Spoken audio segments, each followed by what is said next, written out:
All right. So I'm going to go through some of the comments, and if you have any brilliant thoughts, share. And Okay. and then we'll land on, hey, here are some tangible thoughts on what can you do that's going to be sustainable Yeah. ultimately and beneficial. Okay. Truly.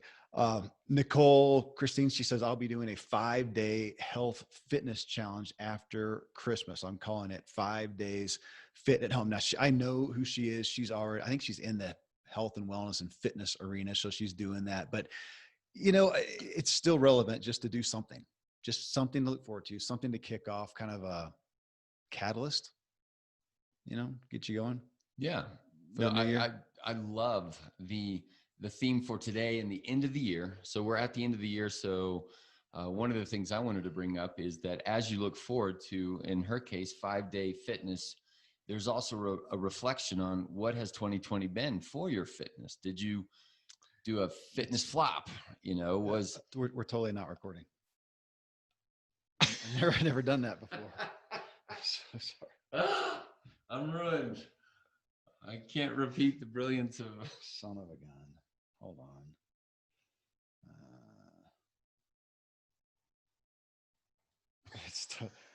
I didn't look at our audios and the button wasn't pushed. Hold on. All right. This will be True Life Show 56. Give me your volume. Okay. I'm excited about talking here and talking about something. And hold on. It's not pointing at you. You got it? There we go. Okay. Am I doing okay there? Turn me up a little bit. Turn me down. I can't tell. I should have even started it. No, here I am and I'm talking and I'm kind of loud. You're not. And here I am and I'm talking. Yeah, it looks good. Okay, that looks good. So sorry. Let me just, I don't know if I stopped that at all.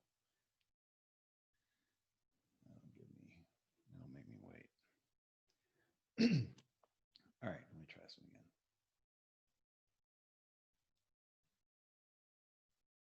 Reset your timer. All right, this is True Life Show 56 and a half. All right, I'm going to start off just by reading some of these. Some of these are short and succinct. Some of them are a little more in depth. Nicole Christine here, is in fitness to some degree. Maybe I don't know if she's an instructor or what, but she says she's just going to start off with a 5-day health and fitness challenge after Christmas, calling it her 5 days fit at home. And you know what, on that, Dennis here, let me go ahead and read his because it relates to this. He says, oh man, I absolutely plan to improve significantly in January. I can't wait. It'll be my best month ever. I have dreams and they're epic.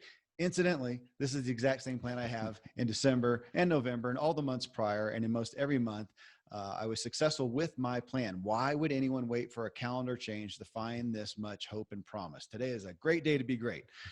He's an inspired dude. And so I appreciate that. And he actually commented later on in the post about to me about, why not just start now? Why do you need that date?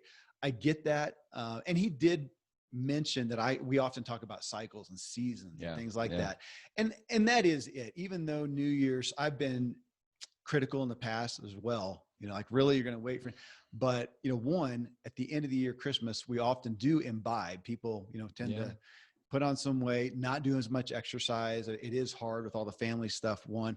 And so it's a good time to recover afterwards. And like a Mardi Gras. And two, for whatever reason, it's the start of a new year. And for some people, it's just culturally and psychologically, it is a relevant time to, start afresh. I was going to say, even for Dennis, he has almost in a sense, there's no room to go up. Yeah. Like everybody, wherever they are on their pathway, we live, reality is in rhythm, day and night, cycles of seasons. So reality is in rhythm. And one of those rhythms that we live by is a calendar. Mm-hmm. And you can either fight against it or use it. It can be a detriment, like somebody squanders the last quarter of a year because it's the holidays and you go way down. And so for me, you and I have talked, one of the things that's been really cool is to look back and to remember. And Dennis right there can look back and say, wow, every month has been pretty good. But he can learn from that because he would not say it's perfect. And how can 2021 be even a little bit better in some area? So So Nicole with her 5 days fitness at home, and it's a chance to also reflect. Well, did I have a 5 days of fitness flop at the end of the year that I need to recover from? Yeah. And the new year does. It's a mile marker, whether we like it or not, and you can use it as a boost. That's how I think about it. It is, and there's some personality differences in this. I know people, even back in my pro cycling days, man, I know guys, and they just did the same, not the same thing, but they were consistent year round. And I would always fall off in the winter, man. After the season, I'm ready just to do something different, man, to get off the bike, go on hikes, go on swims, have some days or some 3 days where I don't do anything. So some of that, is different, whatever floats your boat. And if it motivates him to be consistent all year round, great. It doesn't for me. I need cycles. I need seasons. Though it did make me think of, we had the pro, I was a pro cyclist, but it was different than we had these marathoners. Remember the elite marathoners who used to stay with us for altitude training? So they're doing marathons. I think they only did 2 or 3 a year and said that's all they can do. If they're going to be at the peak, they can't get that much out of their body. They can't be doing it every month. Mm-hmm. They're building up, boom, they peak out to oblivion. And then they've got to rest for a long time, the recovery to be able to come back up to the peak. Now you got the other people, who are doing, I do a marathon every 3 days. Well, great, but you're not doing it as fast as they are. Right. This isn't world. So again, we're talking about your goals and what motivates you. Mark Williams, he says, I plan to go back on keto, this time using my new Instant Pot. Recipes are amazing using their different IP modes. I used my Instant Pot last night. Have you ever gotten one? Yeah, we have one. Oh, okay. I'm leaning on ingredients. Used it last night. Oh, did you? We did too. Specifically with anti-inflammatory, antioxidant, and alkaline ingredients. That's great. Again, having a plan is beneficial. Just some structure. And most everybody will have something around exercise, around nutrition. So that's kind of what he comments on. Yeah, David Tommy says we continue to study and continue to refine our plant-based diet that we're largely following. I know Dave, he's got a big family. They travel a lot, and they've just recently adopted a plant-based diet. I don't have his details on why, but they're having fun doing that new thing. And I think that's part of it too. It's fun to have something to look forward to start and just do differently. Mm-hmm. I'm eager. We talked last night because I've got older kids in town, and they made a curry dish. I can't remember what it was. What's the soupy curry stuff? Curry? No, I can't. Is it? I don't know. Whatever. Anyways, I don't ever cook that way. And it just hit me again. It's been gnawing on me for a while that I'm bored. Yeah. We eat great, but not varied. And I'm bored. So I am going to come up with some pursuit cooking wise. Like you said, you see yourself as a cook. Yeah. Not a chef, but a cook. You're bored, and it's a challenge to you. You look forward to it. The kids are home. Christmas time is a time for that. Yeah. And I think, all right, so already I'm one inspired listener that I think for us, that's something I would say, okay, for 2021, we're going to put something else in our menu that we can then rotate in that becomes a standard that the kids will. So we're on the opposite end of the spectrum. They don't tolerate anything new, like curry. But we can find, sometimes they surprise us. So that would be worth my time and effort to say, all right, in January, we're going to try this, try that, try this. We're going to find something that slides into the food calendar for 2021. Yeah. Yeah. I'm inspired to do that. Jennifer, she says, I'm starting with a coach on Wednesday, and we're going to get into that in a minute as we hit on, what are some things you can do, but to real quick, to get a coach means, one, she's invested money. That's killer accountability. You spent money, you better make use of it. Great accountability. Yeah. Having a coach you have to come to is great. I mean, you deal with that, good and bad, where patients, sometimes they'll not want to make an appointment because they haven't done what you told them to do last time. Still good accountability. It's good accountability. It's good accountability.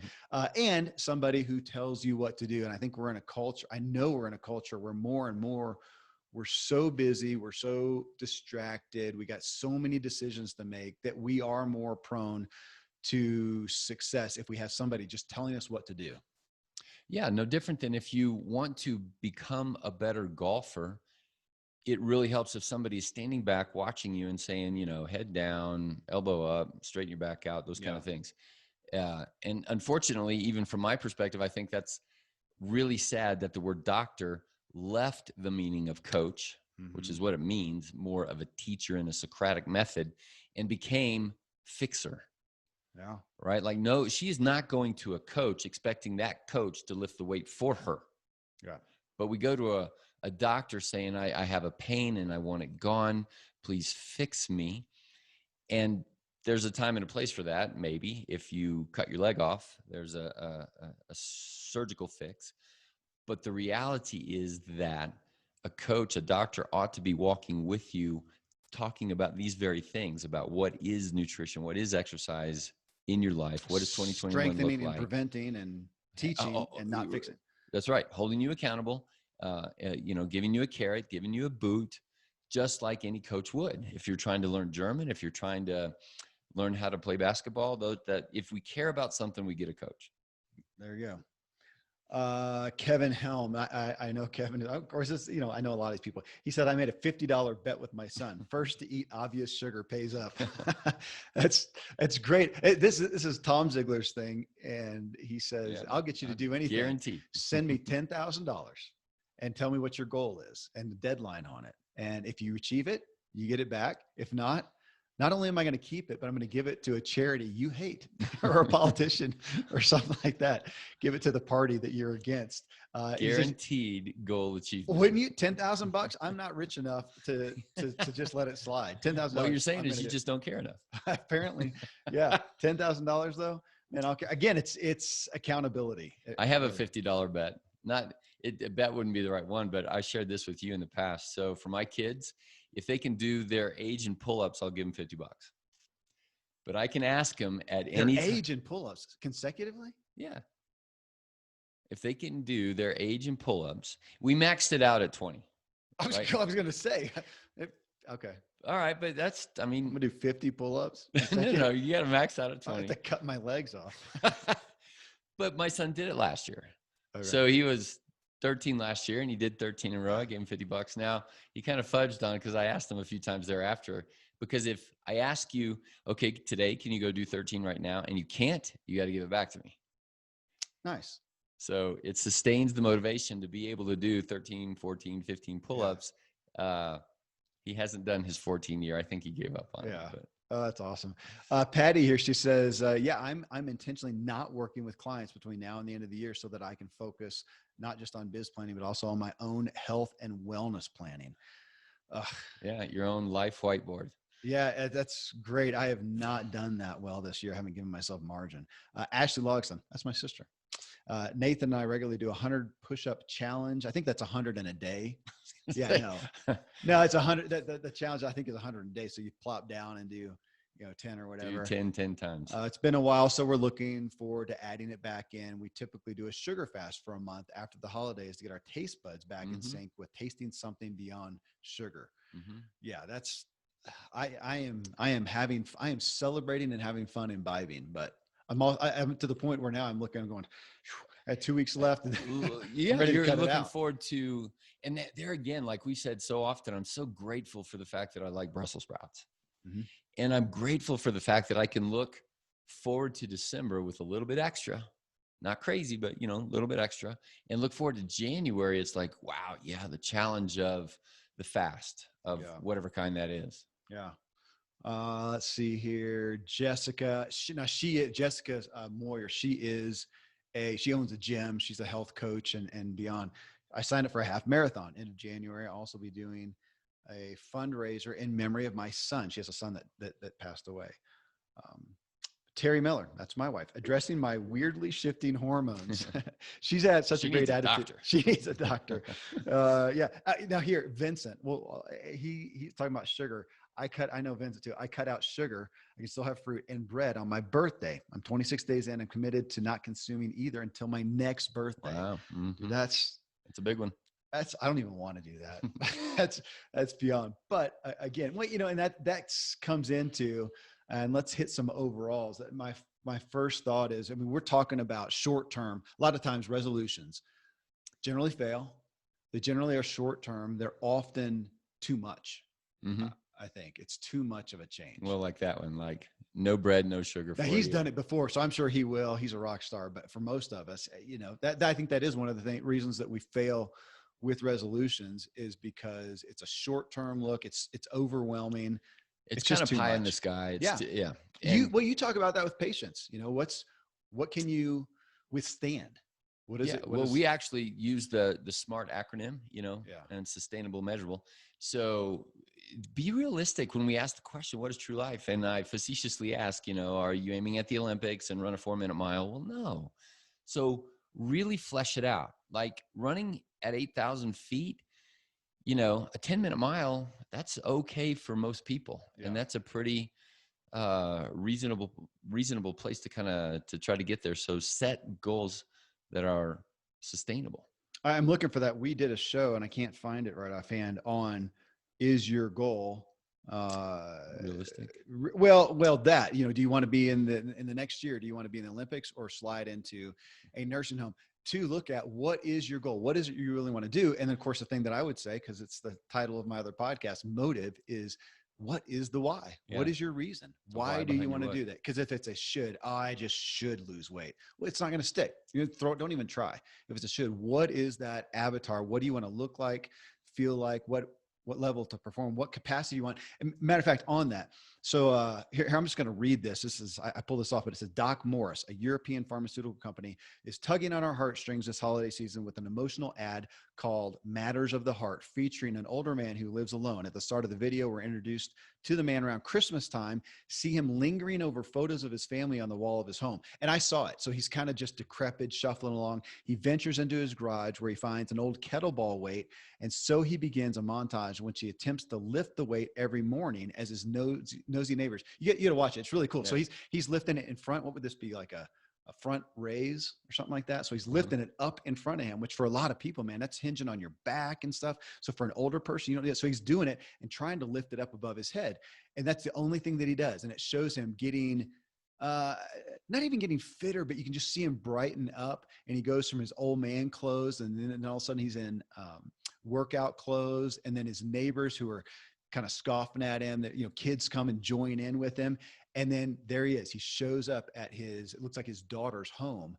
And the culminates with lifting up the little girl, so she can put the star on the thing.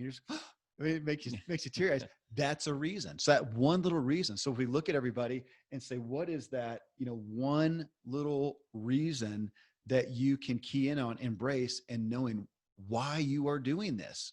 If it's a should, again, go listen to my motive podcast. That's what it's about. But if you don't have that, that's why you're going to fail. On accountability, few people don't need it. I mean, if you look at that overall, I mean, if we looked at that, I don't have the stats. I haven't done the study. I mean, you've got, gosh, there's no such thing as no accountability in life, right? And by that, I mean, humans, culture, our entire life structure is built on, I can't hit you when I disagree with you, and we have to drive on the right-hand side of the road, and we stop at a red light, and there's consequences if you don't. Right. Okay. Well, let's talk about them in an acute standpoint. Now bring it into even you. Mm-hmm. Okay. So what is your experience with a patient? And I'm going to go with a woman, I don't know, either way, a man or a woman who's sitting here, who's married, but they come in, they see you by themselves, and it's just them, as opposed to the one that comes in with their spouse, which you folks don't know, but and from a consultative standpoint, you're sitting there going through some really details of their life. And when it's just them, as opposed to when it's their spouse who they have their support of, what is the long-term success rate of them walking out change? By far much lower, right? So we don't have statistics on that, but we don't require, but we highly encourage that, especially in those first few months, that your spouse is there, that for two reasons: that they can be support, that they understand why you're going to come home and say, I need to do this or that or the other, or spend money or time or energy. And so that they understand why. And then number two, so that they can support. So that there is heartfelt, that a visceral support, not just the concrete, okay, here's $20 to go buy a supplement or whatever, but the visceral, no, this needs to be made important and prioritized for the next chunk of time. We've got a why behind our what, that we're doing this together. Well, and really the third tier, so you got the one person who's coming in by themselves. so they could come home and have the support of their spouse or not. And a lot of times Correct. they have pushback, like, seriously, I'm not eating that crap. You're going to buy Right, your own food. right. So we have that. Then we have the person who comes in with their spouse who is there to support them. Yeah. That's great. Dramatic difference. Yeah. And then the third one is you have both of them They do it together, together. both as patients, both Yeah. on the same way. I mean, that's rock star. That's the blue zone right there that we talk about so often. That's right. And you know, if you're going to bet money on which one of those is successful, then you know, it's clear. Yeah, it's clear. And we're talking about there something that somebody can't necessarily control. So what are some other ways that you can advocate for, you know, accountability? Getting a coach, as I can't remember who said it, getting a, you know, hiring a coach, going to a gym, joining a class. My wife, that's what she thrives on, is she goes 3 or 4 times a week to the gym where her friends are counting on her. And you know what's actually helped her is COVID.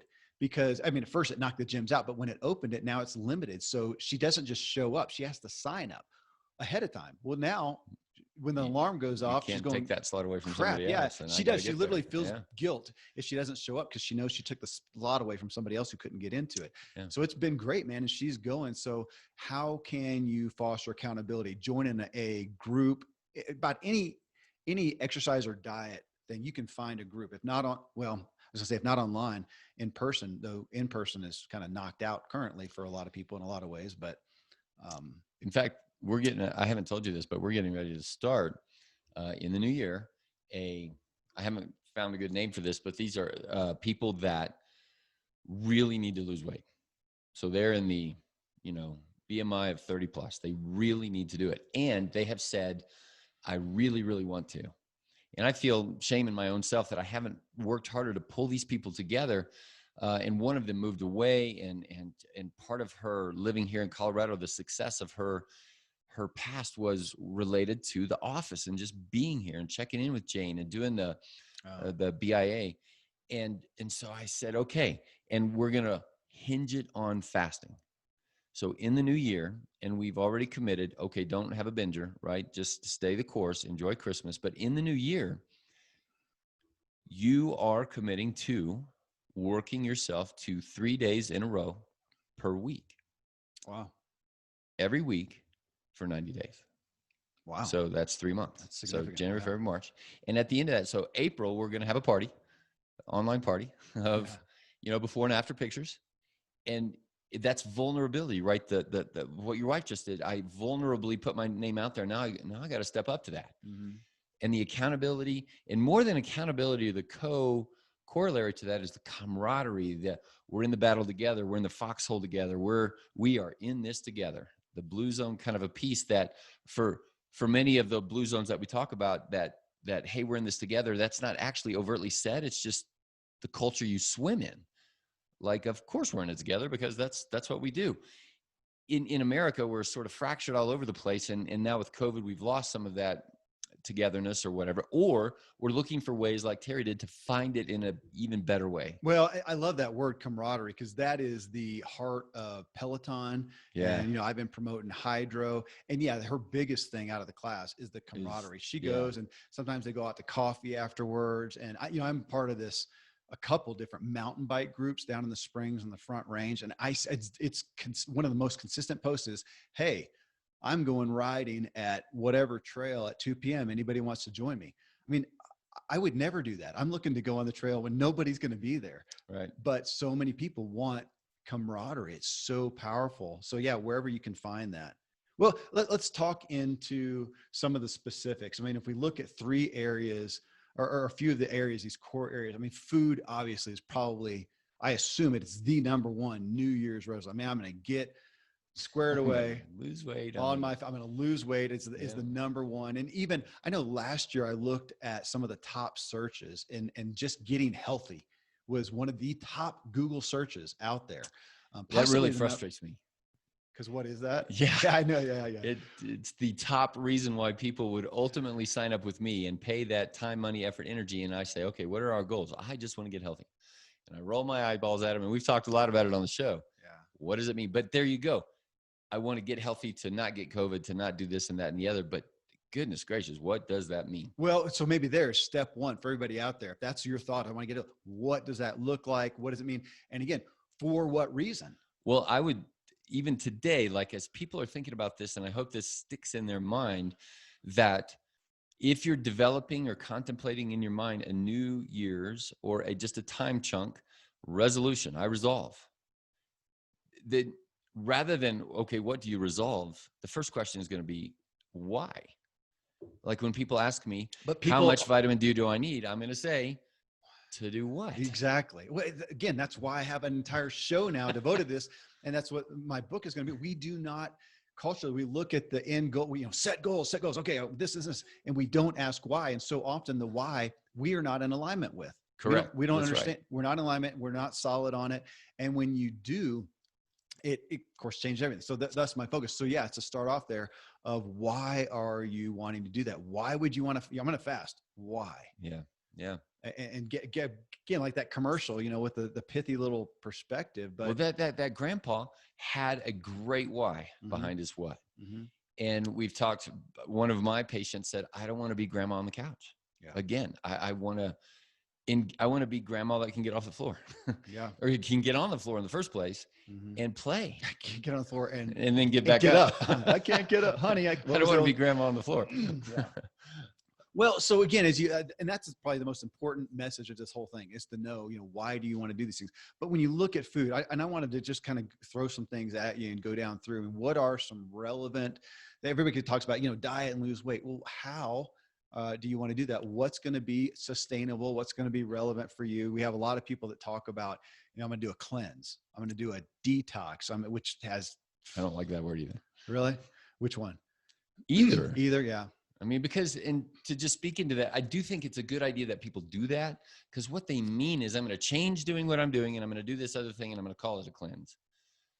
Your body is always cleansing. Yeah. Right. There's no such thing. If you look at a colonoscopy picture of a black colon that's all gunked up with, like an old car engine, that doesn't happen because every millisecond of the day, if you don't cleanse, you die. If you don't breathe out after you breathe in, you die. And if you don't let water go after you drink it, you die. All of those kind of things is happening right now in every cell. That's cellular respiration, energy in, waste out. But can you enhance it? Can you grease it up? Can you make it a little bit more efficient? Can you? Absolutely. By the way you eat, drink, think, breathe, sleep, all of those kind of things. So if people go into January and say, I want to do a cleanse, I would start off by saying, okay, why? What's your goal? What are you aiming at? And for people who want to get into it a little deeper and understanding, what does cleanse mean? What are you actually trying to do? And through that pathway, the things that you do every day are the most cleansing things that you can do. Not eat, drink a lot of water, sleep an extra hour.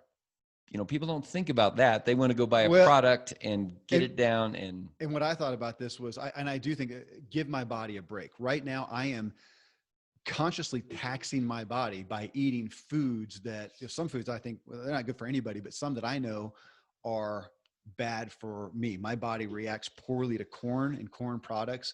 And I've been imbibing some and watching it. And I've been dealing with my back feeling funky again because it causes inflammation. Yeah. And I've been imbibing. So I'm going to give my body a break by eating clean and really taking away, kind of like the elimination diet, take away the biggest culprits. Don't give your body what it doesn't like. Right. And give it more of what it needs. Yeah. And folks, if you, and again, we should have a resource for this, but if you look at Elimination Diet, type it into a search engine, you should find something from Hyman, Dr. Hyman or Mercola or something like that. That's legit. Well, I would just, I should do that. I would just start off and say for 30 days, eliminate dairy, gluten, corn, and soy. Those are the big ones, right? When somebody says, like somebody on the list there said, I want to eat clean. Again, what in the world does that mean? Yeah. But the biggest unclean kind of things out there are processed gluten, processed dairy, processed corn, processed soy. And if you just start there, that basically means you're eating a very not prepackaged meal plan that for every meal of every day and every snack, you have to make it. Or you have to actually think about it and prepare it because it's not already packaged. If it's already packaged, then it's usually one of those things that has been pre-made for you. Even in the fasting thing. So we're talking about, not eating, intermittent fasting, not eating till 12 or 1 or 2 or, or whatever. I mean, you and I generally do that every day. Don't eat till we have lunch together most days. But even to look at, eating clean, but also the one that I want to put out there is let your body have a break by not eating too much. I mean, we in America especially habitually eat too much. And if you think about that your body think about a vacuum cleaner.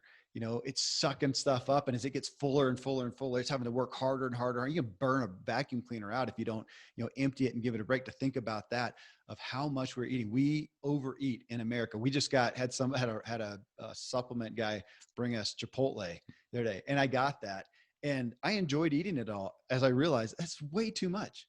It's way too much for the average stomach. Nobody needs that much food. It's fun. So for us, we enjoy doing that. But the amount that we eat in our body is having to process, and it's having to, when we go to sleep at night, we're supposed to be resting our bodies in hyperdrive, trying to process all that food that we ate. So to think about not eating late, not eating the harder to digest foods, not eating as much, sit down and just get a smaller plate and a little fork and don't eat as slow, and give your body a bit of a break. And honestly, my encouragement there to people, just because I'm so convinced, is to be developing your relationship with not eating. Yeah.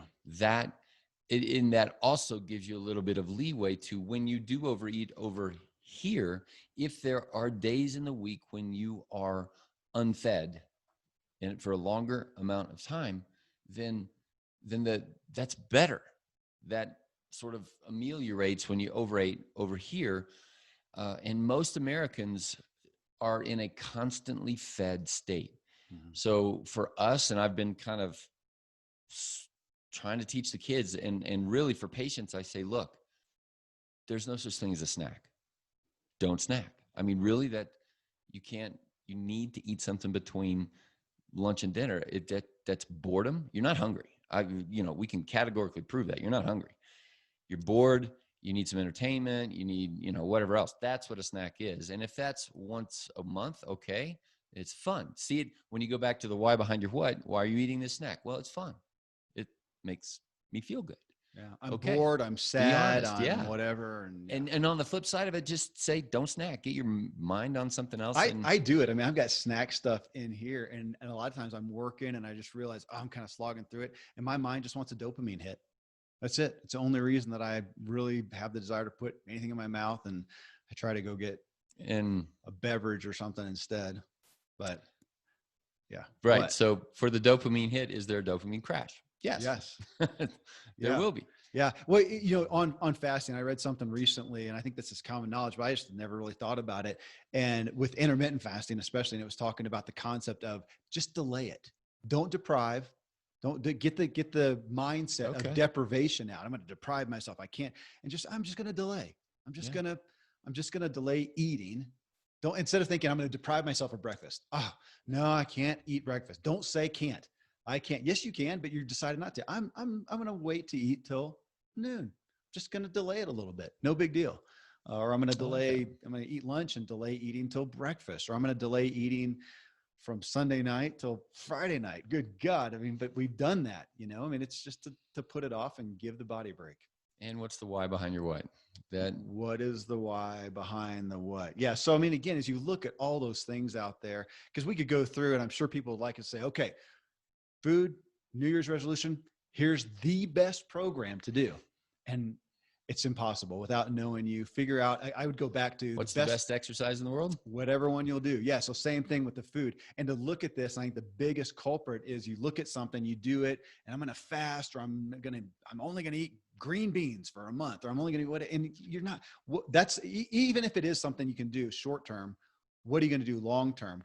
People don't plan that and generally come to the end. And I've done this too, come to the end, and then it's just boom, right back to normal. Yep.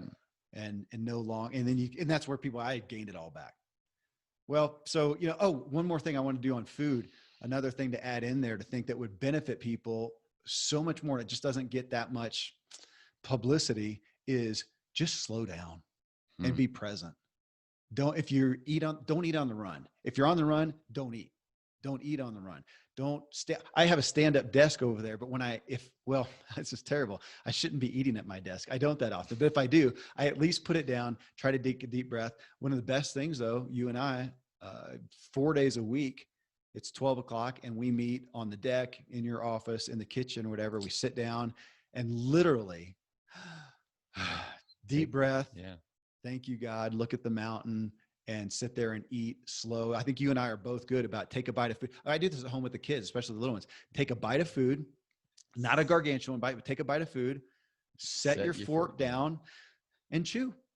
Yeah. Enjoy it. That we're back to mindful awareness. Mindful awareness.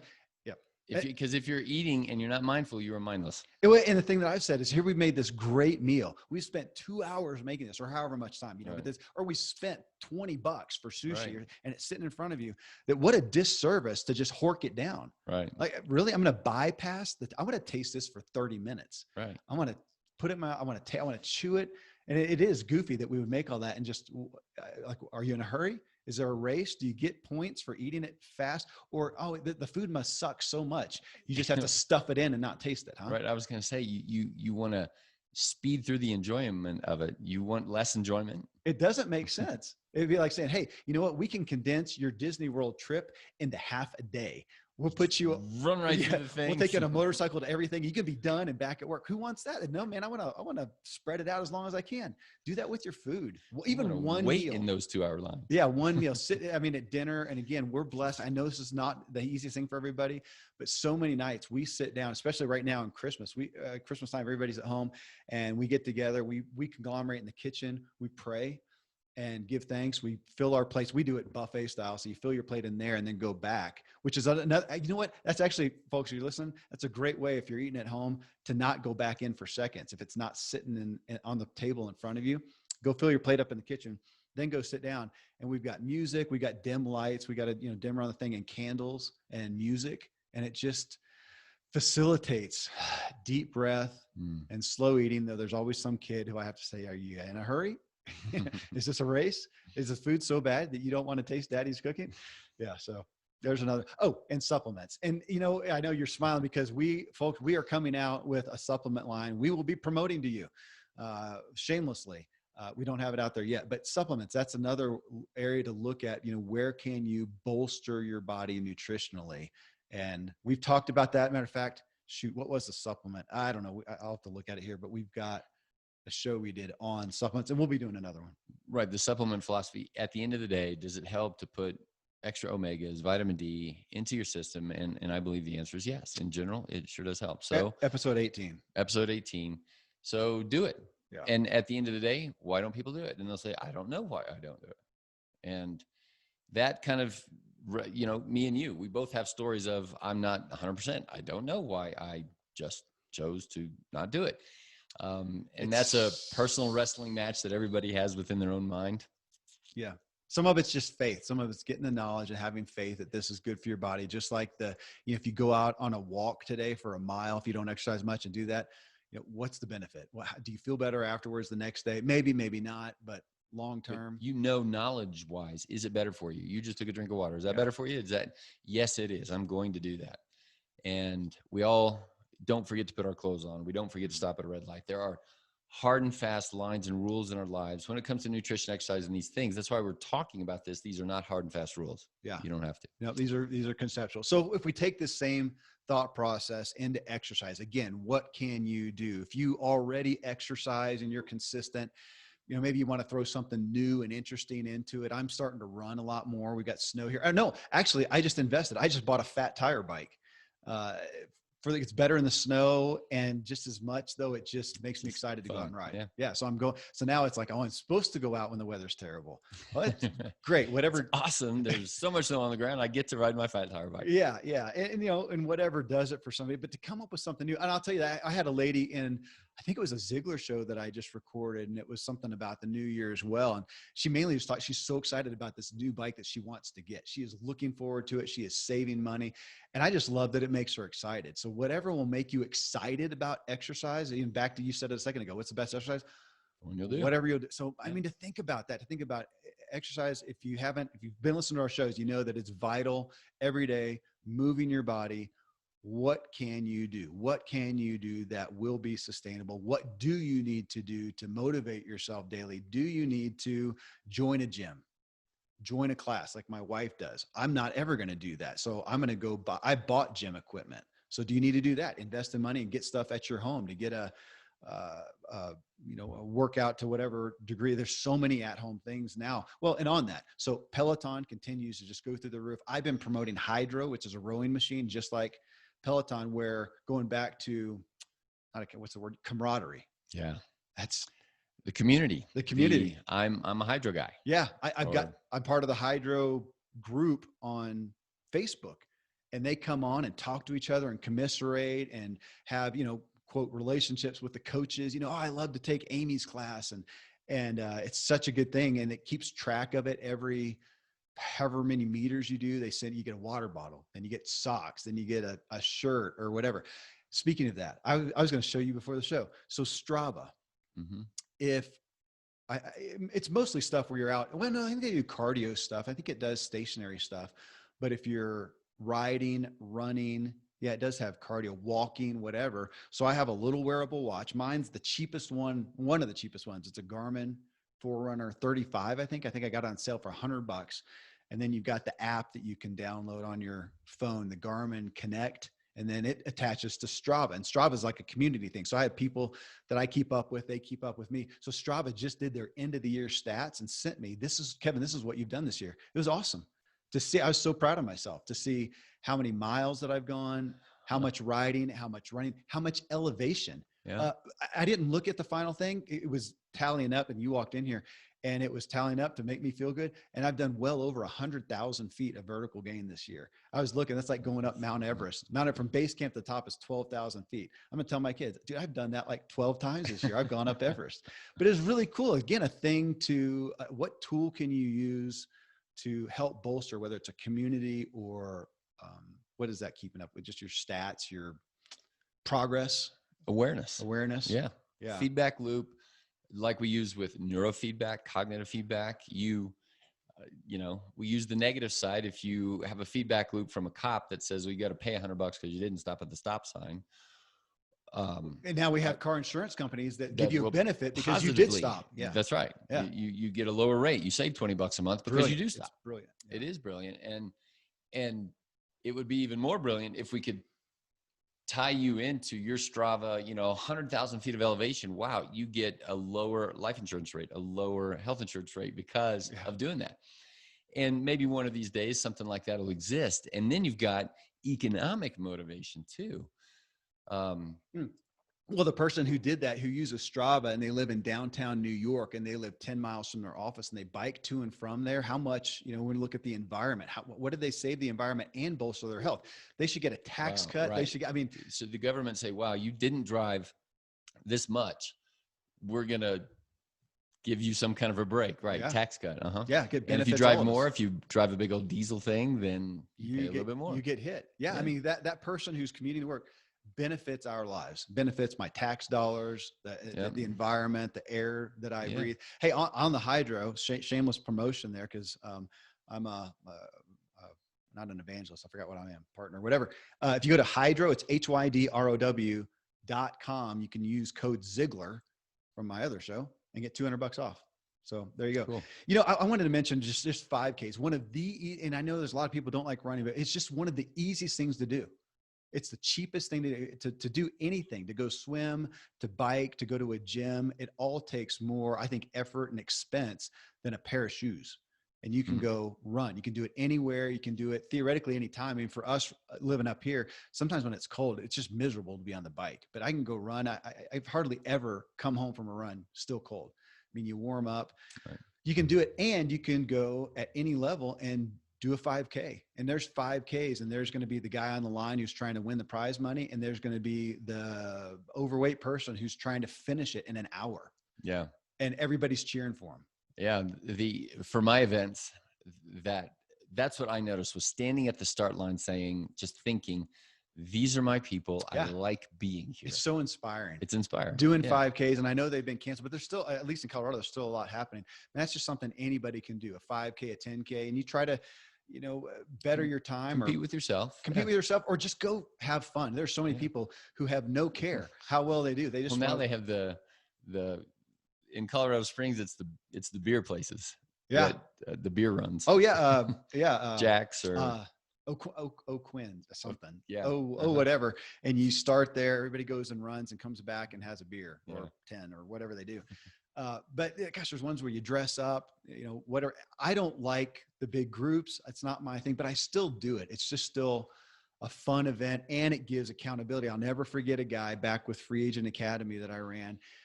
His name was Ken. He was very overweight, and he signed up for a 5K like 6 months out, made a resolution, signed up for it, paid the money, told everybody for his accountability. And at noon at his place of work every day, he stopped having lunch and went out and did a walk. Pretty soon, 5 people joined him, 10 people joined him. He ultimately did the 5K. And then he signed up for a marathon, I think even further out, and paid. It was a real expensive one. He paid for that. I want to say he bought his plane tickets, but I don't know if you can buy plane tickets that far out. Maybe you could back then. Anyways, he invested money, and talk about accountability, and told everybody. And that's great.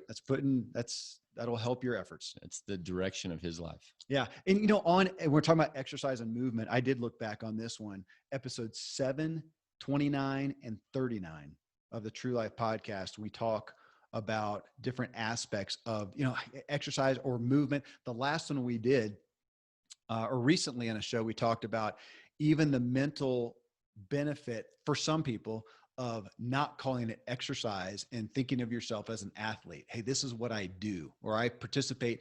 This is my sport. This is my hobby. Yeah. Instead of thinking of it as exercise. I mean, you don't think of it. I don't think of it as exercise. I'm going to go exercise. I go, man, I'm going to go ride my bike. Right. Or if you go play soccer or play ultimate or whatever. Yeah. You're just going to play. Yeah. Like you play an ultimate out in the field. You're not thinking exercise. You're thinking this is fun. Yeah. This is playtime. Yeah. And that's in fact, maybe we should shift everything and say, just go play. That on the medical side, the word play, if you go look at journals and things like that, one of the theories as to why American people are so much more unhealthy over time and going downhill is lack of play. Because the mental idea, the fact that, oh, I'm too old, or I got to do stuff, I got to produce, I got to whatever else, and there's no time for play and all of that, it's really detrimental. Yeah. And in fact, that leads to our last kind of category there on the mental side. On the mental side, I do want to say on play though, yesterday. Oh my gosh, it was yesterday. So yesterday I tried to go do the trail, not the whole thing, but part of Rampart Range. Yeah. There's even with snow. My fat tire, there's too much snow.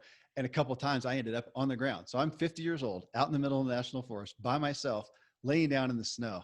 And I kind of just thought, that's great. Did you make some snow angels at least? I made some sideways, falling down snow mountain by a little bit of blood shapes. But I thought I want to be that guy who can go out and play just like you with ultimate and whatnot. Okay. So mental. Yeah. On that, I mean, the thing that is getting more, we just had, Ariel Garten, the founder of Muse, on the show. I just got hit up with another app, or I can't remember what the tool was for meditation, but it's obviously, don't think of it as a fad.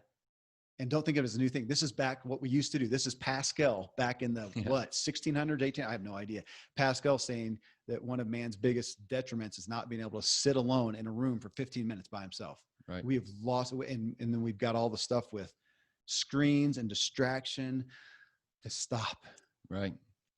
And pause and breathe. Call it meditate. Don't call it meditation. If that bothers you, like exercise, say, I'm just going to give my brain a break for a second. A minute. And we've done shows on this too. It is actually a form of exercise. It's the hard work of rest, the hard work of true relaxation, the decision to actually realize that you're not that important. The world is not going to die if Kevin Miller takes a break for 5 minutes. That's big deal. And your family's going to be fine. In fact, your family's going to be better if you would just resolve in this new year to stand back, take a break, and whatever that looks like. You call it meditation, call it a deep breath, call it Sabbath, call it sleep, call it whatever it is. We all do it anyway, but we're doing it mindlessly. And now it's even worse because in those spare moments, we now have this super easy phone that's right there to just slide in a thought that feels good. It's another dopamine hit and all that. And we're the worst for it. So I do think that for a new year, if somebody wants to do a detox your brain. Yeah. Okay. Well, on that though, so we have the detriment of the screen. Use it for good. Yeah. And you used the what was the app? The pause.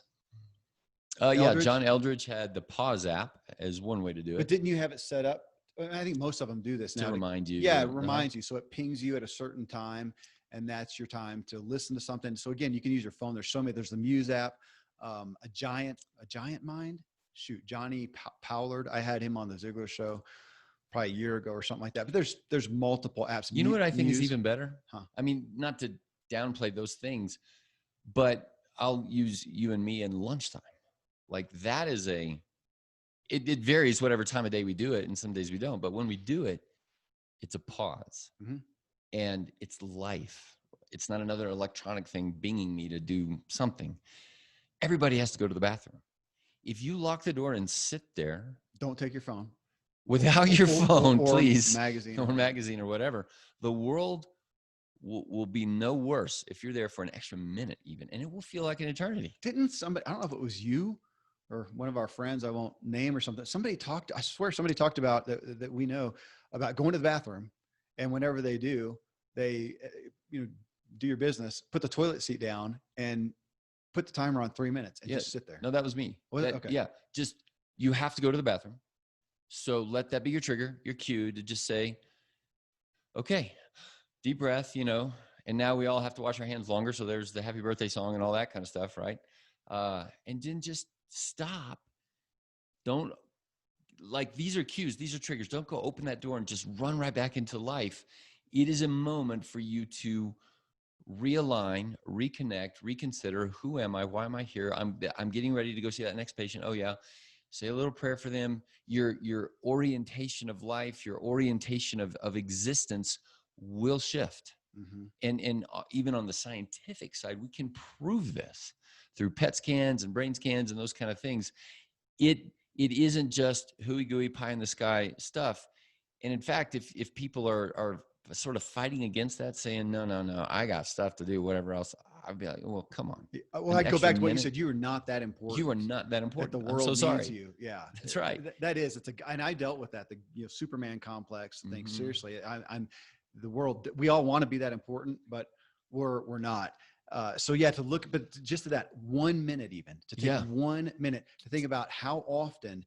I read a stat recently that the average parent only talks to their kid one-on-one for, a minute and a half a day. It sounds terrible. And I looked at my own life, thought I do that plenty. I talk to them I'm with them and we talk group but to take one kid and go, hey buddy, hey, I don't. So the same thing to think about, when do you, and I'm going to take out, even if you think you drive, I mean, it's great, drive with the music off or whatever, but you're still paying attention stuff. You're still distracted. You by yourself in a room, in a corner, in a closet, in a bathroom, in your own head. In your own head. Yeah. That's the hard work of that kind of reset, of that kind of mindset and awareness. And it does matter. In fact, of all of the recommendations that for me, my life and that's kind of going to be my emphasis is to kind of focus there. And right along with that, on the sleep side, I think everybody can say 10, 15 more minutes. I'm going to go to bed earlier, set the alarm later. Not eat crap before I go to sleep. It's going to wreck my sleep. That's a big one to not have a. We had Dr. Bredesen on, and he did the Keto Flex 12-3, and that 3 hours before bedtime. Even to take that minute or whatever of brain space before you go to bed to try to get out the anxieties, the stress, the worry, the fear. Mm-hmm. With a breath, with a prayer, with a conscientious, I resolve. Yeah. Even as you go to bed, the click of the light off of, okay, I'm falling asleep here and close my eyes. I punch the pillow and I resolve to what? And that now we're into the deep core of your existence. To tomorrow, I'm going to get up and exercise. I'm going to eat this. I'm going to do those things. When you are with yourself in your private world, your mind, that's the core of the why behind your what. Okay. So on that, and to wrap up then, so yeah, I just got this thing on Strava and it showed me that I did like 140 work. For me, it's riding and running. I don't do the weightlifting and whatever on there, but I did 140 different, riding, running, whatever. And it showed me that, and it showed me my elevation, whatever. To think about this, we're talking about 4 areas: your nutrition, exercise, movement, mental, let's just say brain health, and sleep. If we looked at those and said, if you were keeping track of that every day at the end of the year, can you make a deposit in each area every day, every 2 days? How often? And think about those deposits and what they add up to. Will you be becoming a better Kevin? And the answer is absolutely. That's good.